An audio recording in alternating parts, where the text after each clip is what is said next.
हमें जो धार्मिक स्वतंत्रता है यह सीमित है या असीमित है, लिमिटेड है या अनलिमिटेड है?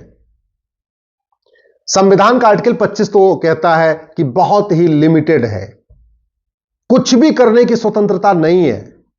विवाह करने की स्वतंत्रता तो है, लेकिन बाल विवाह की स्वतंत्रता नहीं है। बहु विवाह करने की स्वतंत्रता तो नहीं है। निकाह करने की आजादी है, लेकिन निकाह हलाला करने की आजादी नहीं है। निकाह मुताह करने की आजादी नहीं है। निकाह मिस्यार करने की आजादी नहीं है। तहर्रुस की आजादी नहीं है, केवल निकाह की आजादी है।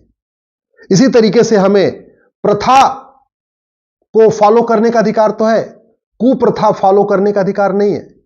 हमें अपनी रीतियों को, प्रथाओं को पालन, उसको मानने की आजादी है, लेकिन कुप्रथाओं को और कुरीतियों को मानने की आजादी नहीं है।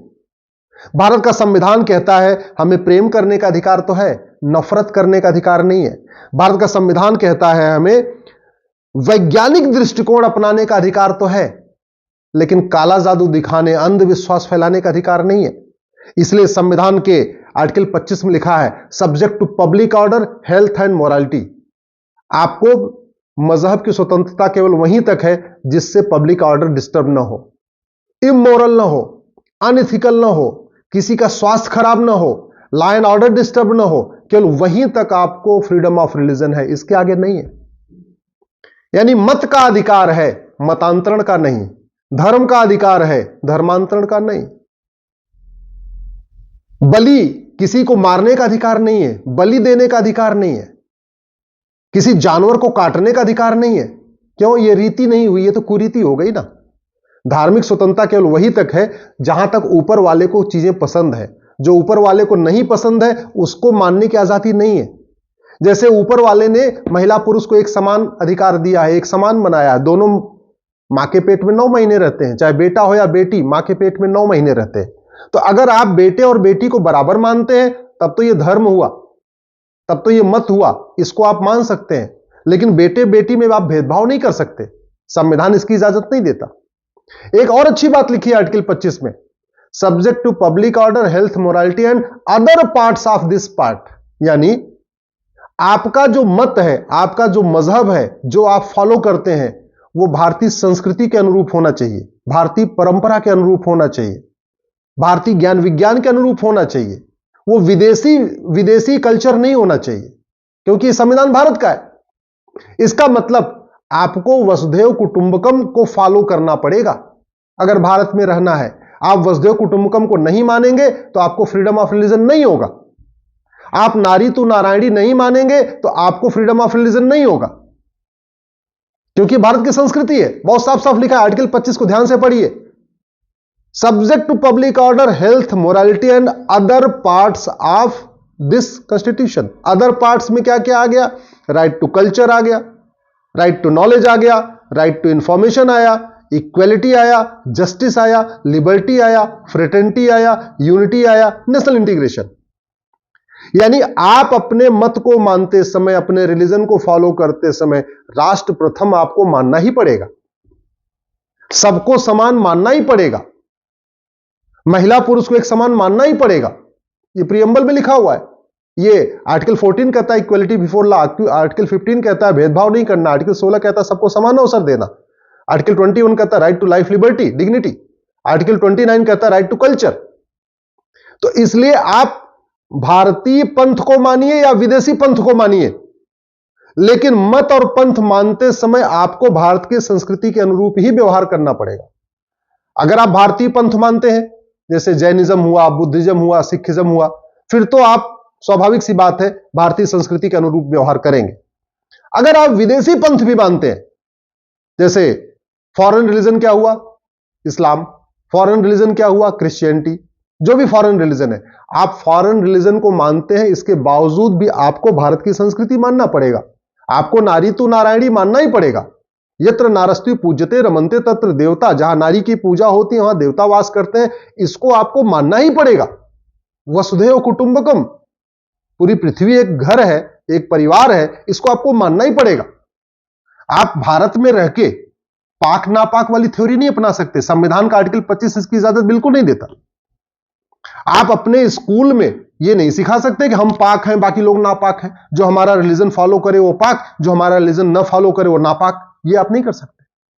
आप किसी भी स्कूल में, किसी भी टीचिंग में, किसी भी अपने तकरीर में ये नहीं कह सकते हम अच्छे हैं और जो हमें न माने वो काफिर है ना, ये नहीं सिखा सकते आप किसी भी अपने टीचिंग में ये नहीं कह सकते कि जो हमारे रिलीजन को फॉलो करेगा वो तो जन्नत में जाएगा, जो हमारे रिलीजन को फॉलो नहीं करेगा वो जहन्नुम में जाएगा।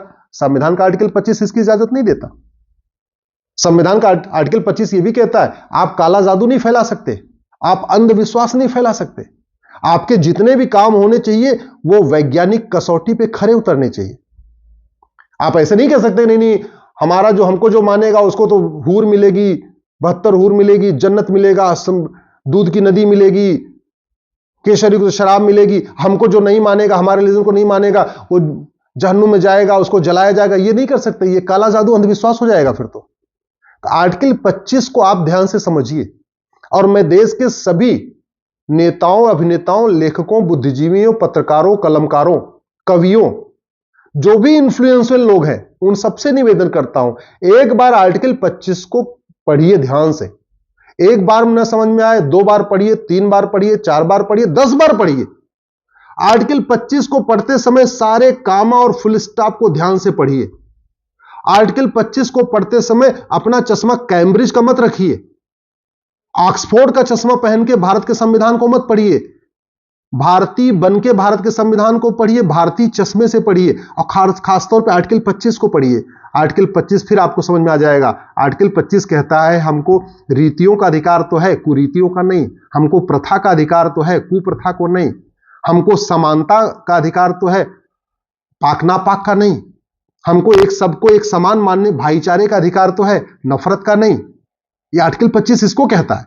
दुर्भाग्यवश आज तक कभी संसद में न तो आर्टिकल 25 पे गंभीरता के साथ चर्चा हुई, न किसी विधानसभा में आर्टिकल 25 पे गंभीरता के साथ चर्चा हुई,